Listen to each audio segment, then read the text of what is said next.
मुकाबले का इम्तिहान पास करके पंजाब पुलिस में सब इंस्पेक्टर भर्ती होने वाले वकास जफर की अनथक मेहनत रंग ले आई। 16 साल महकमा पुलिस में फ़राइज़ सर अंजाम देने के बाद पीएमएस का इम्तिहान पास करके असिस्टेंट कमिश्नर मुंतखब हो गए।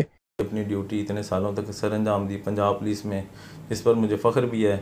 आइंदा भी कोशिश करूँगा कि लोगों के मसाइल, जिस ज़िले में भी मुझे भेजा गया, कोशिश करूँगा वहाँ के लोगों की खिदमत कर सकूँ। वकास जफर ने असिस्टेंट कमिश्नर सिलेक्ट होकर वालिदैन का सर फ़ख्र से बुलंद कर दिया। अहले इलाका को भी इस बात पर फ़ख्र है कि एक ईमानदार अफसर, पुलिस अफसर जो है बतौर असिस्टेंट कमिश्नर भर्ती हो गया है और उम्मीद है कि वो मेरी तरबियत के मुताबिक मेहनत ईमानदारी से मुल्क व कौम की खिदमत करेगा।